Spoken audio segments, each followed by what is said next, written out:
And we're live, and I'm still trying to share, but Facebook is kind of going a bit slow. So, okay. Okay, show group. And it gives a while for people to start hopping on. So, yes, I shared it as well.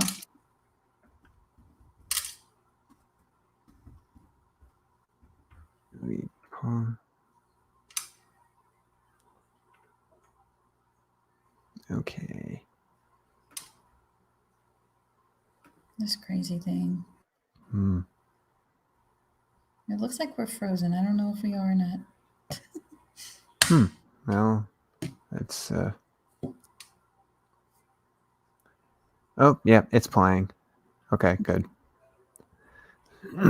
Let's see comments. So yeah, don't worry, folks. I don't have coronavirus, so I don't. It's some sort of cold or flu that I had a while ago, but it's almost gone. Good. Eating healthy. So let's see.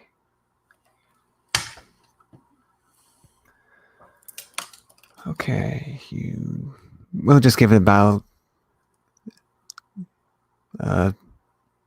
30 seconds countdown before we really start off.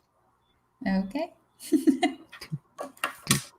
Do, do, do, Like the Jeopardy thing. do, do, do, do, do, do, do, do. Some people joined. Hello, hello there.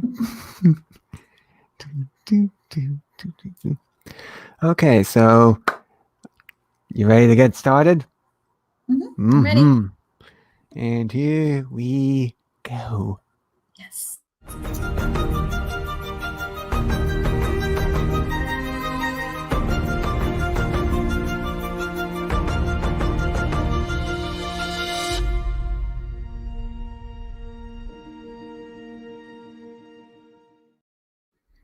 And here we go. Hey there, everyone. I'm Christopher D. Casson. I'm an autistic that's looking to just rediscover the world and take you along with the journey and learning. And I also happen to be a photographer around the Chicago area that just wants to be able to use my autistic traits as a gift to serve others. So, and today we actually have a very special guest here. She is a speaker, coach, best-selling author, and a personal development strategist that encourages others to break their silence and walk into the light and just letting go of their dark, painful past. And part of her painful past was being lured and trapped in the sex trafficking and escaping. And thus, she's here telling her story to the world and becoming that inspiration to many people and going from a silent soldier to one hell of a warrior. So, thank you, Jody Paar, for being able to join me tonight. Thank you, Christopher, so much. It is an honor to be here. Thank you. Yeah, and of course, such as for many people, everyone always has that superhero origin story of overcoming adversity, and you certainly have yours. So, could you tell us more about that? Of how what exactly happened that eventually led you into that trap of being stuck in the sex trafficking area? Right. So I grew up in a very Christian home. I was very protected. I didn't have any bad childhood memories. But when I turned 18, my family was very strict. So like I didn't get to do like all the other kids got to do and go out and party or go out and my dad was just very strict. And if we had to go on a date, he'd have to meet the guy before. And so when I turned 18, I was like, I just want to be on my own, because Yeah. I felt like all the rules and everything like that were too much. Well, little did I know I was going to walk into a very evil world that I had been sheltered my whole entire life from. And so when I was 18, I left home and I moved in with my aunt and uncle.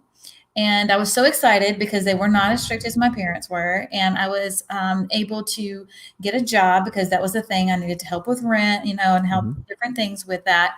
And I started working at this place and I absolutely loved it. And I had been working there for a while and this guy came in Mhm. and he was absolutely gorgeous. He looked like he walked off the pages of a GQ magazine. And I was 18, insecure, been sheltered. And so when he paid me attention, I was just like over the moon. And Mm. so he started to ask me for my phone number. And I was super excited about that. And I gave him my number thinking this good looking guy is not going to call me. Like, there's no way. Well, he Mm. did. He ended up calling me that evening and we ended up talking for 3 months.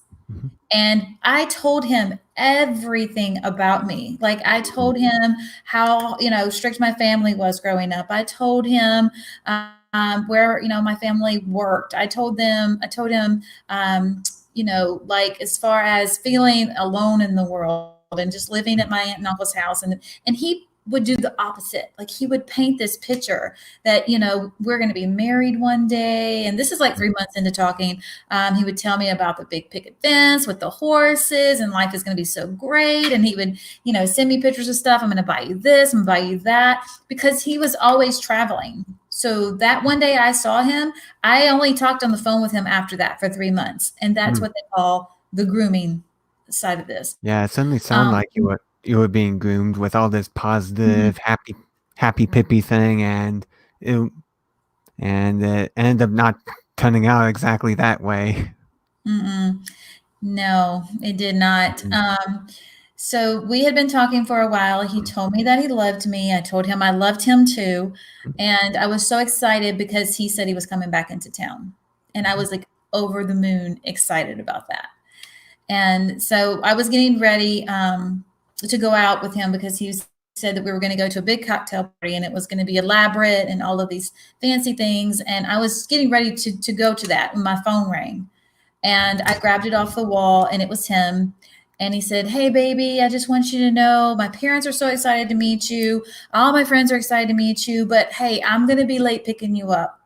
So my friend slash bodyguard is going to pick you up instead. And don't Mm. worry, he's totally cool. You'll absolutely love him."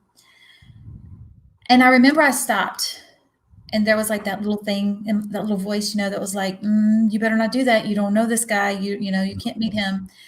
And so I was like, I don't know. And he goes, "Don't you trust me? I Mm. love you so much. Like, don't you trust me?" And so I did trust him. After 3 months, I love this guy. I trusted him with my whole entire life. And so I said, "Yeah, I do. I trust you." And he said, "Okay, well, just be my friend. And then he's going to bring you to me." Mm. And this guy had always told me, I call him Trek in my book, but he had always told me, when I propose to you, it's going to be so elaborate. It's going to blow your mind. You're not going to, and so it was that Mm. whole like, I want to say fantasy, but, yeah, of Yeah. this huge, elaborate proposal that I've always dreamed of. Like, and so there was that in the back of my mind constantly. And then there was meeting the parents. I was so excited to meet his parents. He's like, Mhm. your mom will cook in the kitchen with me, to get with us and you'll just love it. And so I was like, okay, I'll meet you. I'll meet him. So I got there and there was only one other vehicle there. And this guy got out and he was about 7 foot. He was just as tall as he was wide. He was big, big, big, big, big guy. Mm. So in my mind, I'm like, of course he could be a bodyguard. Like he's huge. And he had a smile on his face and he said, "You must be Jody." And I said, "Yes." And he introduced himself. And the next thing I know, I'm blindfolded and I'm in the back of a vehicle. Ooh. I did see also, I saw a gun on him as well. Um, when I was in the back of that vehicle and I was blindfolded, I was thinking I was about to get proposed to. Mm. I was thinking that this was it. Wow, this is what I have been so excited about. This is what's going to happen. Except when the blindfold came off, it wasn't what I thought it was. It was in front of a very dirty, run-down, beat-down motel. And that's when I knew I was in trouble. I Mm. was 18, I was a virgin. I didn't know anything about anything, and my life changed forever at that moment. I was taken in by gunpoint into that motel room where horrific things happened to me. And I go into details in my book about everything that I went through. Mm. But I thought I was going to die more than once.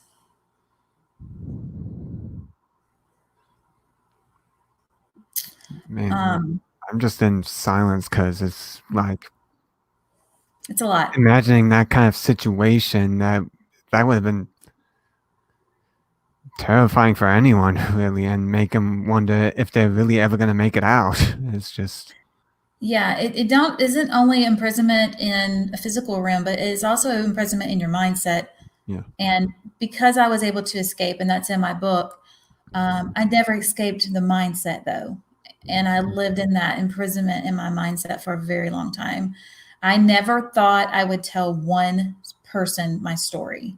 I went through a lot of self medicating. I was on the run for a long time, could not see my family. I was on the run. It's in my book. And several, not, I won't say several, but I definitely will say a couple of attempts of suicide, which is also in my book, because I just couldn't deal with what had happened to me. And I had so much guilt because I felt like I put myself in that situation. And Mm. so for a long time, I lived in fear, anxiety, um, just trying to get from one day to the next because of what I had been through. And I never thought I would tell anybody. And in 2017, God woke me up in the middle of the night and was like, it's time to tell your story. My husband, who I've Mm. been with for 12 years, married 10 of those, didn't Mm. even know. My Oh. best friends for 10 years plus didn't even know. Nobody knew. Aunts, uncles, my own mother did not know. And so the best way for me to tell everybody was to write a book. Mm-hmm.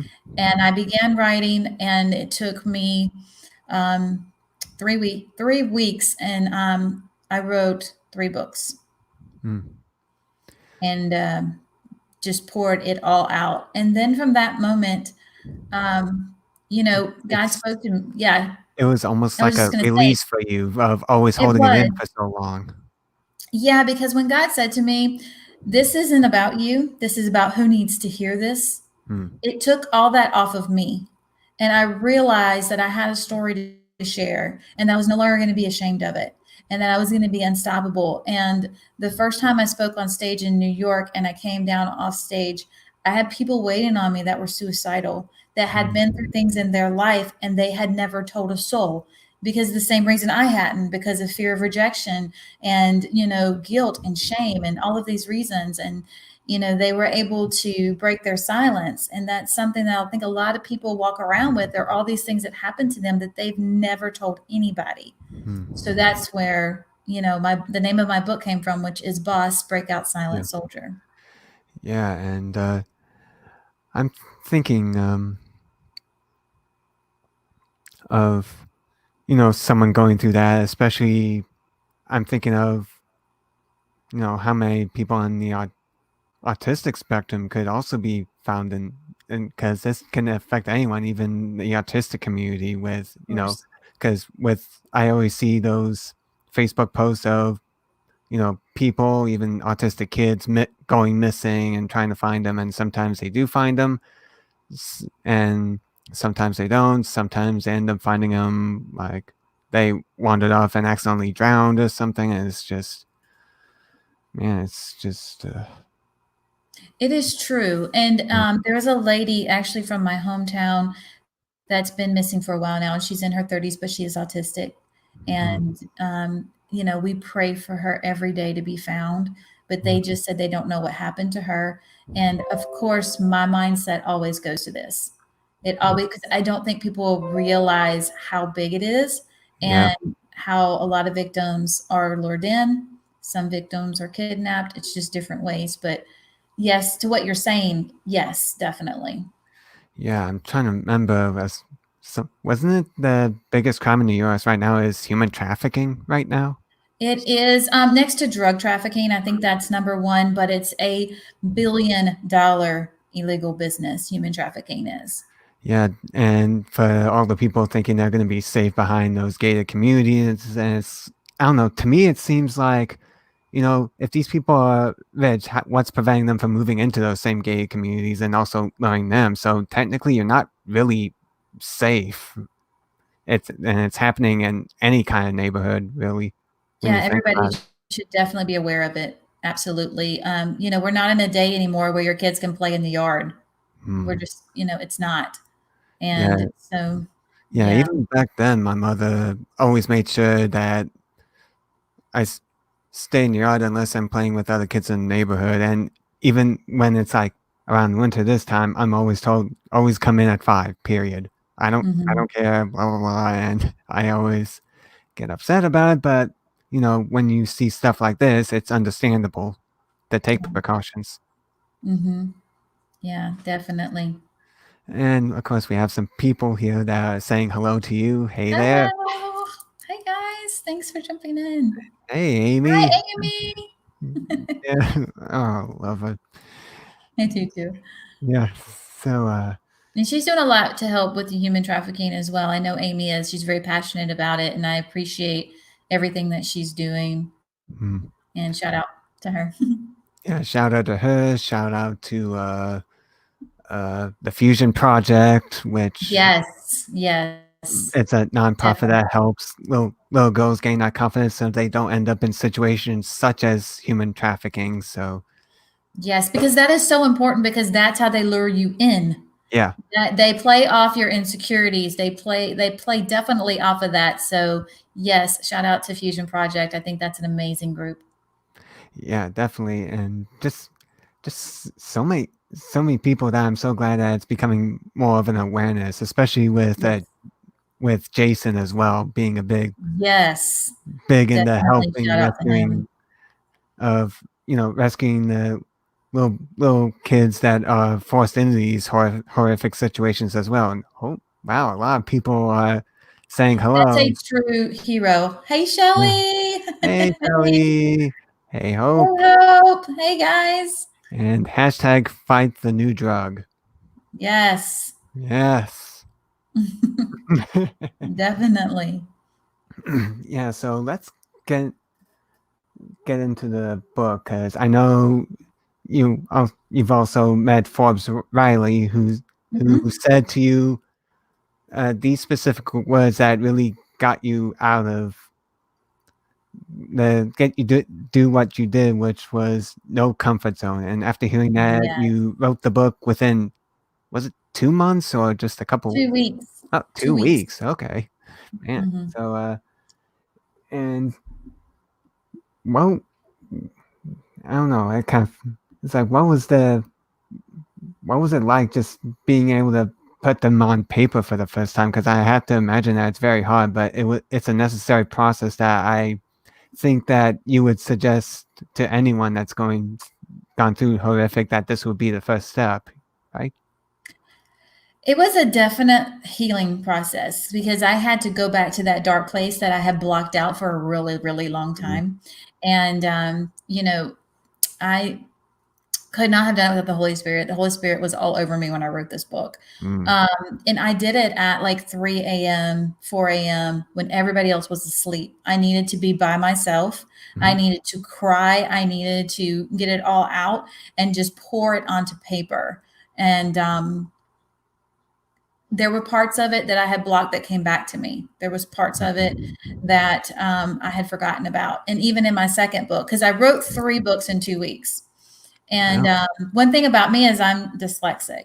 So I'll do things backwards. I'll say things backwards. And that is something also that I was very ashamed of for a very long time. And the mm, enemy would use that against me and tell me I wasn't good enough. And like sometimes when I talk, I would talk over my words and do things like that. And so whenever I was writing in the back of my mind, it's like your grammar's horrible. Like you're not good. But I would just ignore all that and I would just pour it all out onto paper because I knew that my story needed to help so many people. mm, And for me to just have that, to keep it inside of me and to have that guilt and that shame, constantly thinking that people were going to judge me when I released it, I got the absolute opposite. And so mm, that tells you those little voices in your head that say, oh my gosh, people are going to talk about you and this and that. It's not like that. yeah, It's it's that healing and that freedom to get your story out there and not keep holding on to something that's tearing you apart on the inside. Yeah, I think of it as a um yeah, yeah, occasionally my brain kind of freezes up on me when I I get don't want that. it to, but yeah. I understand. Yeah, but I understand what you're saying there cuz those little gremlins in the head and just Mhm. feeling that they're just really just thoughts, It's something Mhm. that you could just ignore, and it's basically like a almost like a safety mechanism that's been genetically in there for survival, but these days it could really hold you back and for being able to fully heal and being able to do amazing things such as you did with finally getting out there and just bringing this up to light and being able to help people relate and being able to overcome their issues. Right.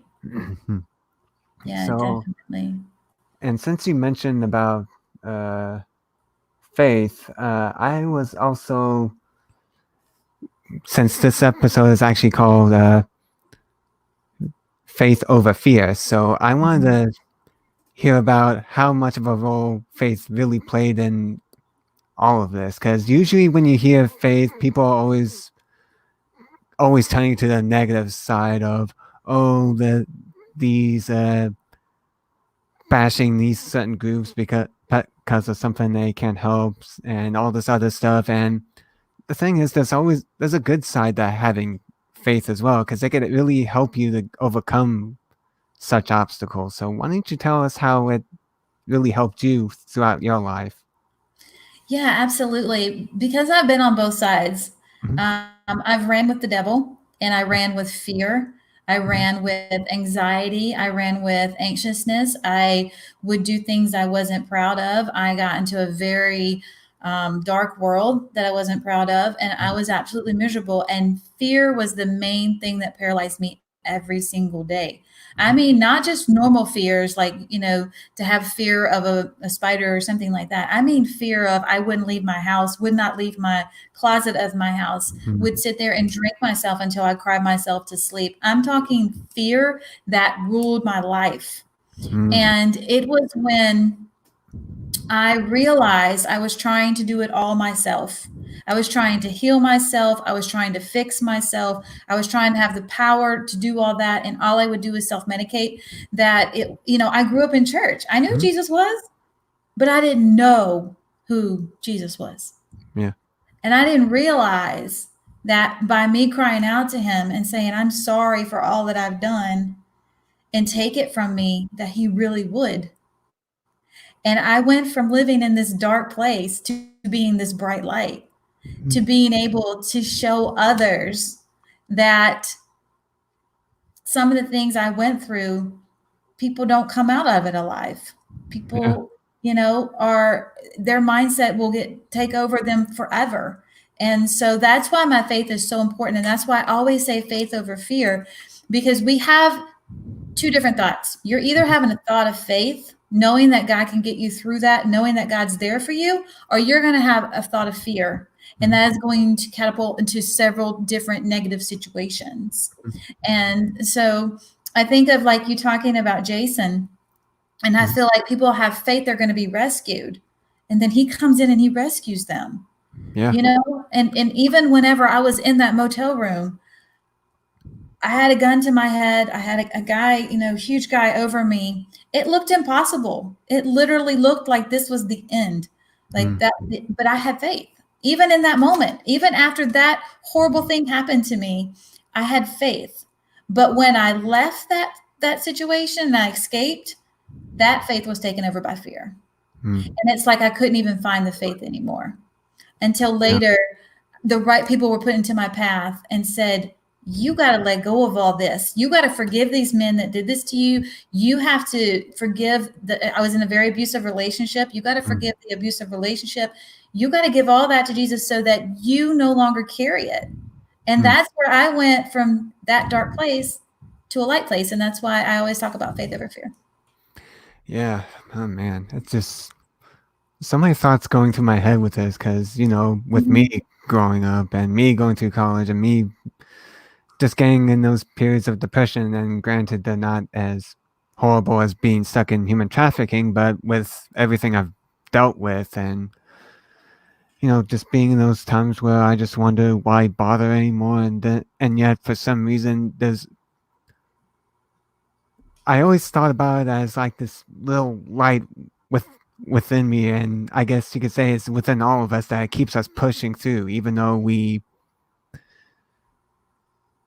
uh we want to give up. And I think part of it is just, that maybe it's because we all have our own purpose and we're here for a reason. Mhm. Yeah. And We're all created for a purpose. Every single one of us are. And I don't talk down or I don't judge anybody that may not have the same beliefs as me. But if someone wants to know why I shine so bright, I tell them, mm, it's all about my faith. And and I think some people here actually agree with you right there. So that's definitely yes, proof. Shelley, all things are possible. She's a woman of faith as well, you Mm. know. Yes, hope, faith over fear. Yes. Yes, yes. Amen. Yes. Amen, amen. So Amen. Amen. even with me, this doesn't have to apply with just Christianity for those that aren't in that religion, because for me, I'm primarily looking to the Eastern philosophies to find my own peace, because we all have our own journeys, we all have our own paths that are unique to us, and there's a reason behind it. I like to believe. So while I'm practicing Buddhism, um, it kind of makes me look back, and it just makes me understand, the things that Jesus was trying to accomplish, and just have me a greater appreciation for him, even though I may not be classified as Christian. Um, you know, I can definitely appreciate everything he's done and all the great things leading up to when he was eventually crucified. Right. Yeah, and then that's the whole time. That's the whole reason that he was crucified was for all of us to carry our sins, so that there's something called double jeopardy, to Mhm, where you don't have to get tried for the same thing twice. mhm, So that was one thing that the enemy kept saying to me is that, oh, you did this and you did this and you did this, but I can go back and be like, yeah, but Jesus died for my sins, so mhm. all that's under the blood. So there's so much power in that, and Well, that's a lot to well, do with that, my and faith. also as long as you don't just repeat it, because oh boy, this is I'm trying to, it was right in my head and it keeps going away. It's just, I understand. It's oh like walking man. in a room and you're like, man, what I walk in this room for? Yeah, it's like me going in, oh, I'm gonna have that great conversation, blah blah blah, and then I'm like deer in headlights. It's just, oh man, but and and now you're in this space where now you become that speaker that really inspire others, coaching people, and also starting things such as Bling Life. Could you tell us more about what Bling Life is? Yeah. So whenever I was living at the beach, Mhm, and I had a company called Soulful Styles. It was a shoe company, and it was booming. It was online only. It was all blingy shoes. I absolutely loved it. mhm, But as things happen, I had a business partner that undercut me. I had a company that I was working with mhm, that did me dirty. And so basically, I found out that they were trying to, or they were taking all my customers. And so I had to completely shut down my website mhm, because I was drop shipping through them. So knowing that they were going through, it was kind of like they took me out of the deal. So I took my website down and I was super depressed and I was super upset. And I ended up going home or I looked at my husband and I said, you know what? I'm just quit. I'm done. I'm tired of building businesses. I'm tired of doing all this work and then it just falling apart. mhm, And he was like, I believe in you, baby. He's like, something else will come along. You'll love it too. And so I went home and I was in my bedroom and the sun was shining into the window. And I always wear sparkles. I usually always have bling on somewhere. And the sun hit this hat and it just sparkled everywhere. And mhm. when it did, the thought bling life came into my head. Boop, like the Just light bulb over the head. yes, just bling life. And so I, from then on was like, No idea I was going to write my story. No idea people were even going to know about that. And this is how crazy it is and how crazy God works, because here I am thinking I'm just going to have this online business called Bling Life. It's going to be shirts. It's going to be da, da, da. And then God's like, nope, you're going to tell your story. And this is going to line up with that, because you're going to tell people the reason that you sparkle is because of your faith over fear. And Yeah. so it all kind of tied together. And I've even thought about, I've talked to my husband about doing a nonprofit called Bling Life. Mm-hmm. It's not done yet, but it's on my heart that I'm wanting to do something like that and just be able to help other people, because there's so many, everybody has different trials that they go through in life. And so it was important for me to be able to help those that needed to be helped. And so through my books, I know that I'm doing that, but I have a wider and bigger vision than just Yeah, that, of that course. bigger picture that's starting to form there. Yeah. So I know Bling Life's in there, but I don't know yet where God's taken that. Yeah, it's funny how things like that work. As I mentioned before, during this whole, well, currently with the Yeah, virus going on, through adversity, there's opportunity. When one door closes, many doors open, and it's almost like, I guess in your words, it's like God trying to guide you and saying, mhm, "Hey, this is actually something different. Would like you to go there and see, just discover the path that he's different paths that he's laying before for you that actually end up being better than what you were currently going through." exactly. Yeah, because we don't have any idea what God has planned for us, Hmm. but it says He gives us future and a hope. So that's something to get excited about. Yeah. And I noticed one thing about people, not working from their offices and having to work from home and kids not being in school. And that is that people are becoming families again. They're, sitting around the table again. They're slowing down. A lot of people, you get so Mm. busy in life, you want to slow down and you want to enjoy the people in your life, because before you know it, they're out the door in college, Yeah. and yet you missed out on all these opportunities. So in any situation, you can look at it as a positive or you can look at it as a negative. We pray for those with this virus. We definitely do all precautions to keep Hmm. it from happening, but at the same time, enjoy your family being at home with you. Yeah. Enjoy these moments that you're spending together, because you can always look at the negative in every situation, or Yeah. you can look at the positive. Yeah. Because oh my goodness, why is it doing this tonight? Oh my goodness. You're good. Oh man. And yeah, okay. So getting off of the positive and negatives, despite all this, there's always seems to be people that just stay silent and stay in the dark instead of Mhm. stepping it up. And I'm kind of curious on what your thoughts on why exactly do they do that and not just open up? Is it because of that fear of the unknown of what people are going to say, what people are going to think, and all That's these other exactly. crazy ideas that always seem to be like, wait, this humongous weight or a giant boulder that's about to crush you when it's really just a tiny little pebble that's just trying to pretend trying to crush the spot up here. Yeah, exactly. Because your mindset will play tricks on you. Mhm. So if you went through something that you may have even blocked out as a child and you've never told anybody, or even as a teenager or an adult, Mm. then that voice is saying, as soon as you tell that person, they're going to leave you. As soon as you tell that person, they're going to call you names, or they're going to judge you, or they're going to tell other people. And it just becomes like this, I can't even, I won't, Mm. as to where those are not true. That's Mhm. lies.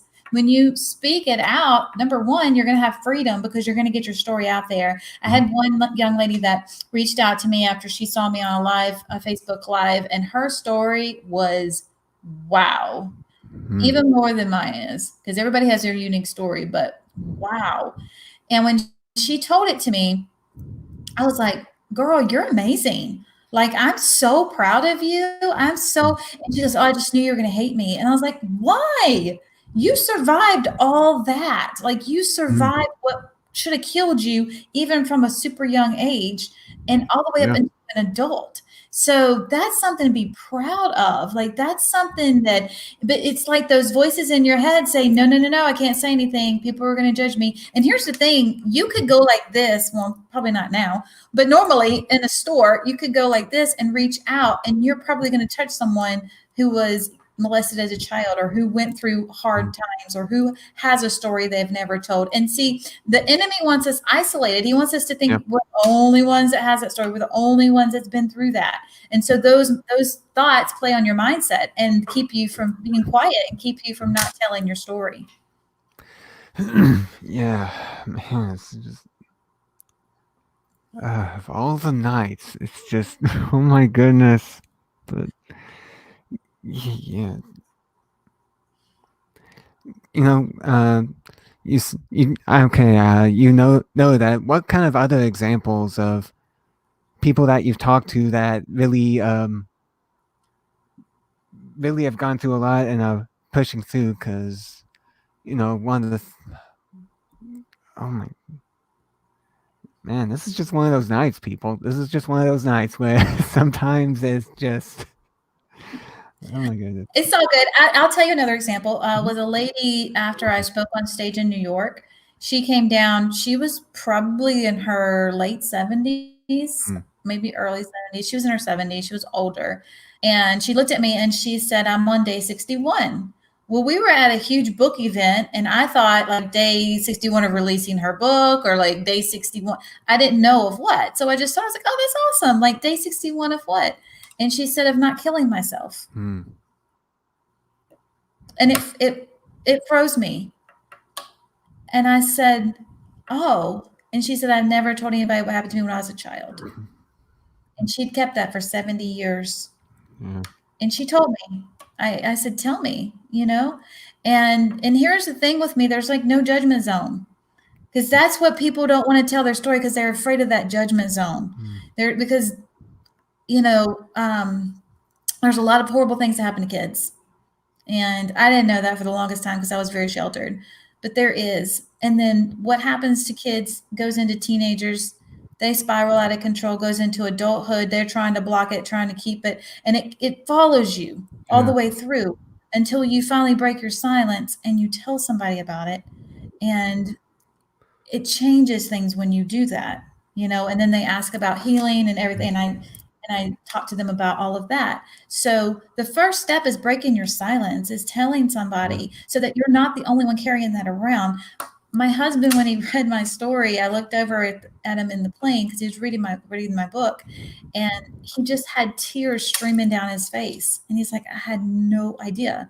But like so many things lined up with why I treated him the way I did for so long, or why I was really bad alcoholic, why was I on drugs at certain times, because when I met him, I was one of the darkest times of my life when I met him. mm, And my mom, when she read it, she cried because she was like, this makes sense why you disappeared all this time as a teenager, and I couldn't understand where you were, what happened to you, or where you people keep secrets and they don't say what happened to them. But by you telling your story, you might be allowing people that can't figure out why you were the way you were. It makes the puzzle fit together. It says, oh, that makes sense to me.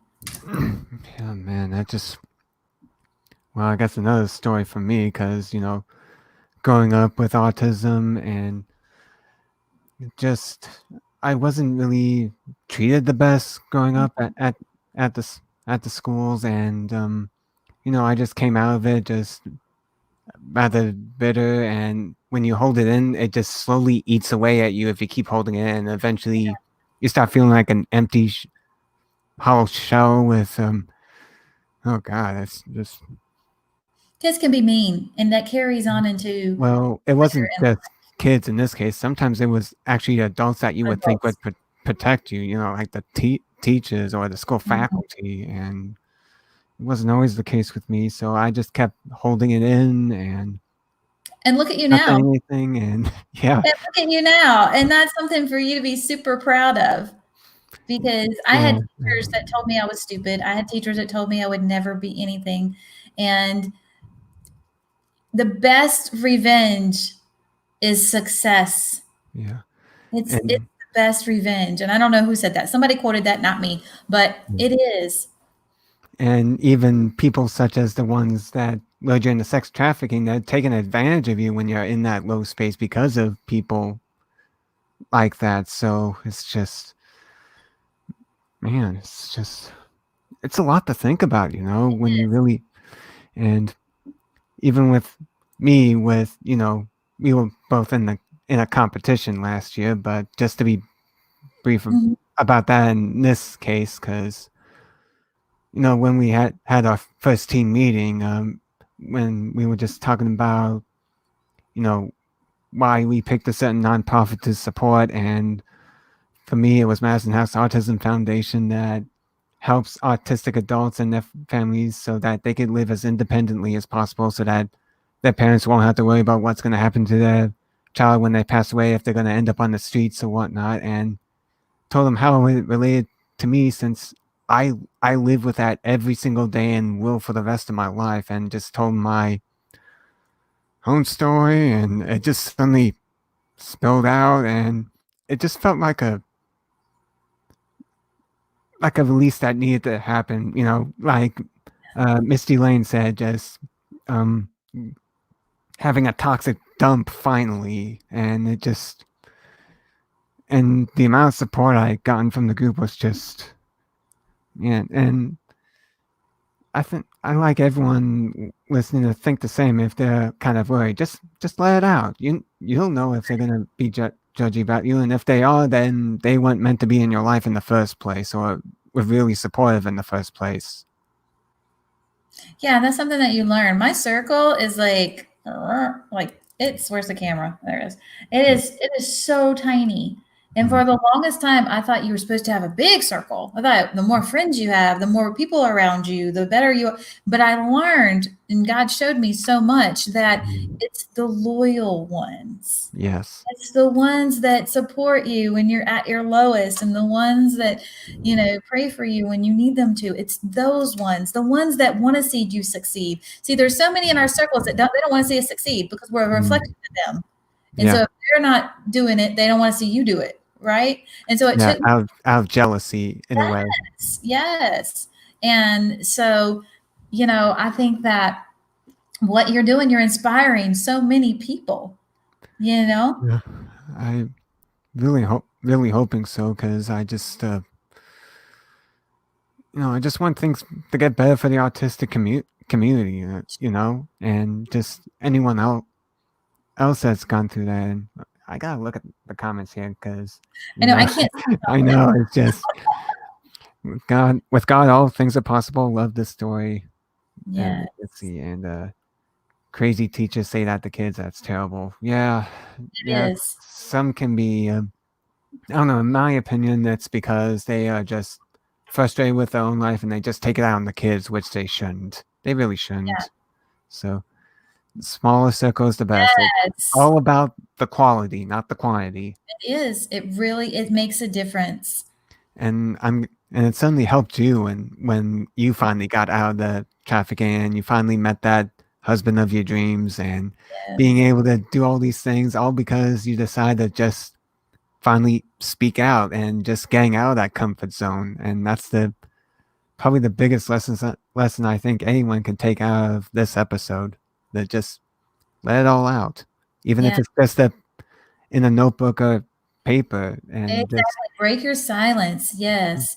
break And that. realize it doesn't happen to you, it happens for you. Yeah. And like you said earlier, every single one of us have been created for a purpose. Hmm.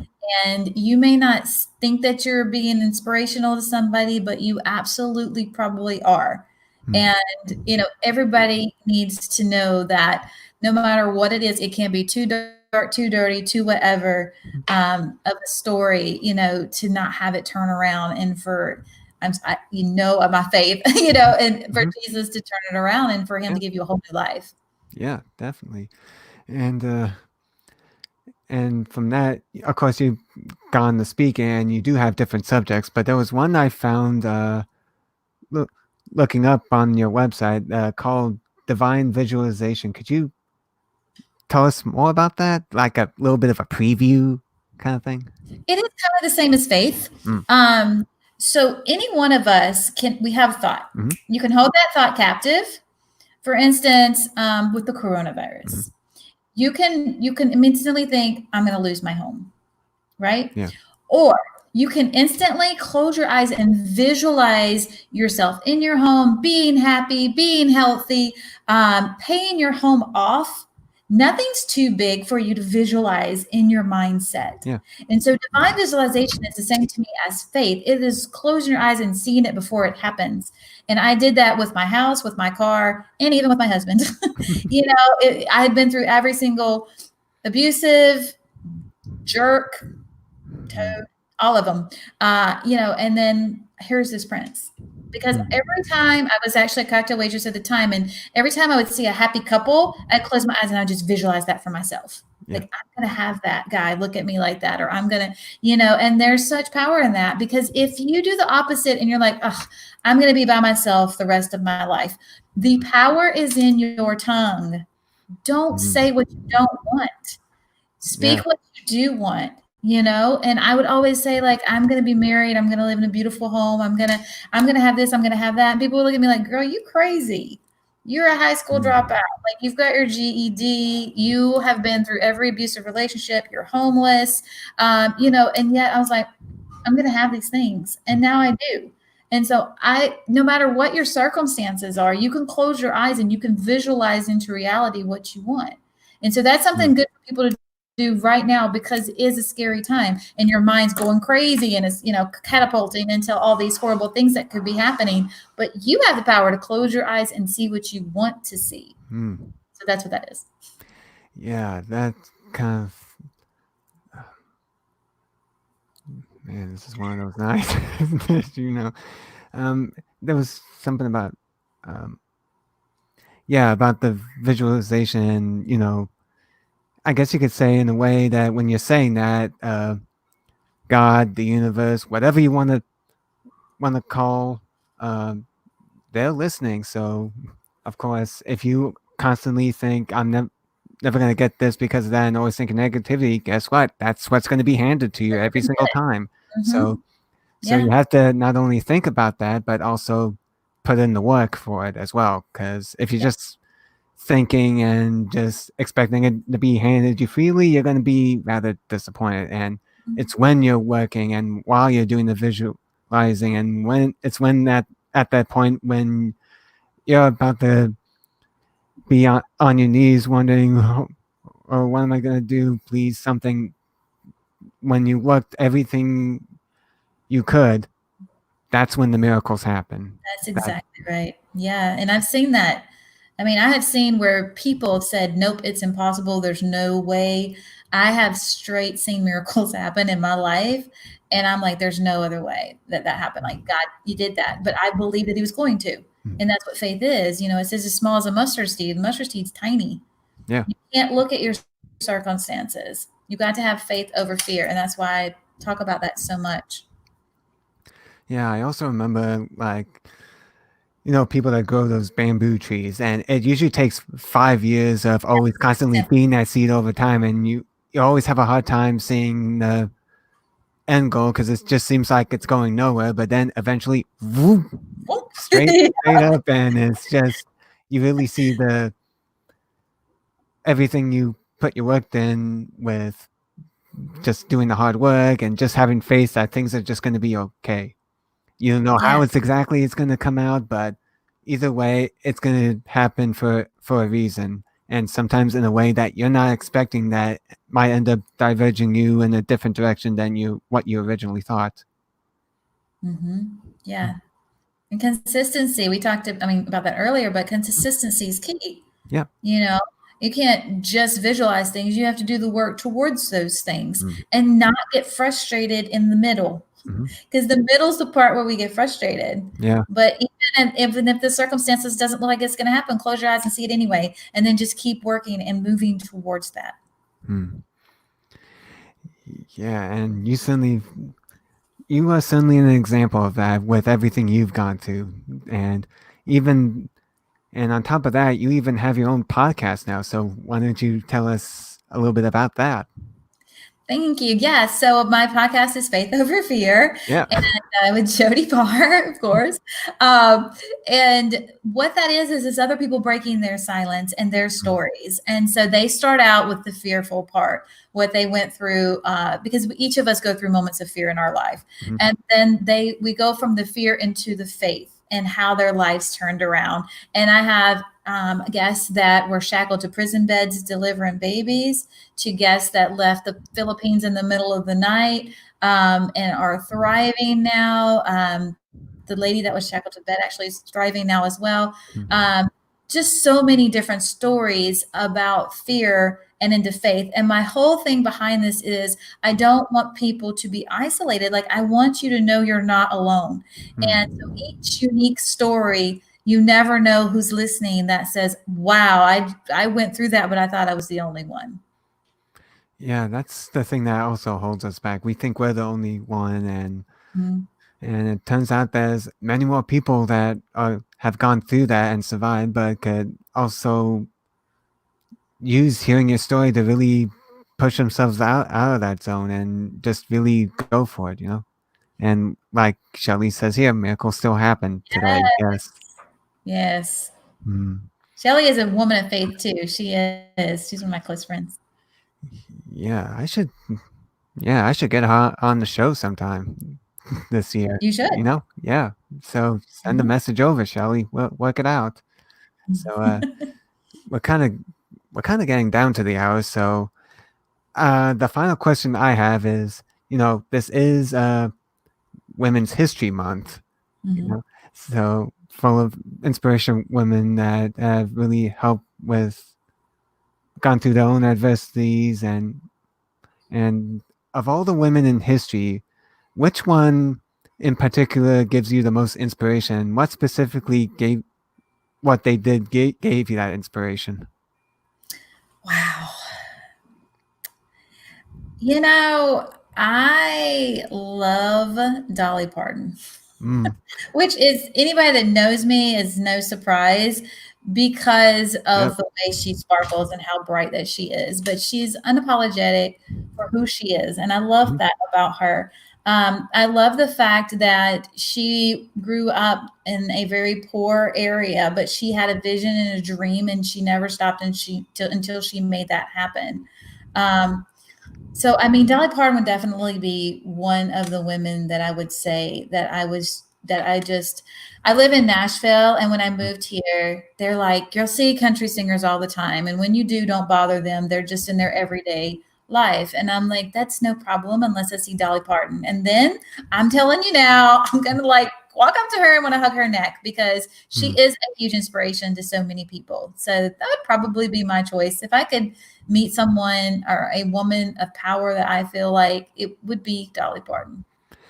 Oh yeah. And from what I've heard about her and what she's done, she's just a model human being, Really is. And just hearing that and just where she is now with not only being in movies, a country singer, and having her own theme park with Dollywood. I definitely heard about that because I was into roller coasters. So, so I know about the Tennessee Tornado Coaster over there in Pigeon Forge. And Yes. yeah, and the first time I actually heard about Dolly Parton was when my parents watched this movie called 9 to 5. Yep. I know Yep. that movie. Yep. 9 to 5. What a way to make a living. Yeah. And it's just amazing. And man, it's just so I just wanted to really thank you for your time for this. I really do appreciate it. And of course, she does have the website, www.jodypar.com. That's PAAR.com. Yeah. And is there any other places such as social media or ways to be able to contact you? Sure. I'm on Instagram under the Jody Paar. I'm under Facebook under Jody Paar. I also have a group called Boss Nation if you need daily inspiration. Boss Nation, Faith Over Fear. And then my podcast is Faith Over Fear with Jody Paar as well. Hmm. Twitter, I'm on it, but I don't tweet. Yeah, I have a Twitter account, but I just don't use it. It's just I just don't tweet. So, I'm still not and I getting do have a YouTube as well, Jody Park, also.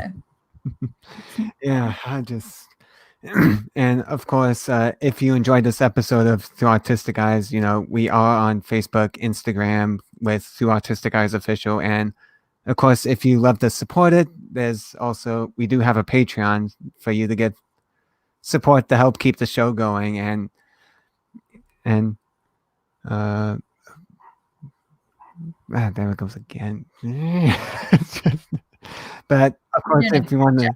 if you want to learn more about the podcast, it's www.christophercasson.com/podcast to learn more about it and and again, this is Christopher D. Casson with Through Autistic Eyes, and the dog is going berserk outside there, so I'm gonna have to get to that. But thank you guys for watching and for giving all the support for both of us. Both of us definitely appreciate it, and we hope to see you during our next live. So take care, everyone. Thanks, Christopher. Bye, guys. Bye. Bye.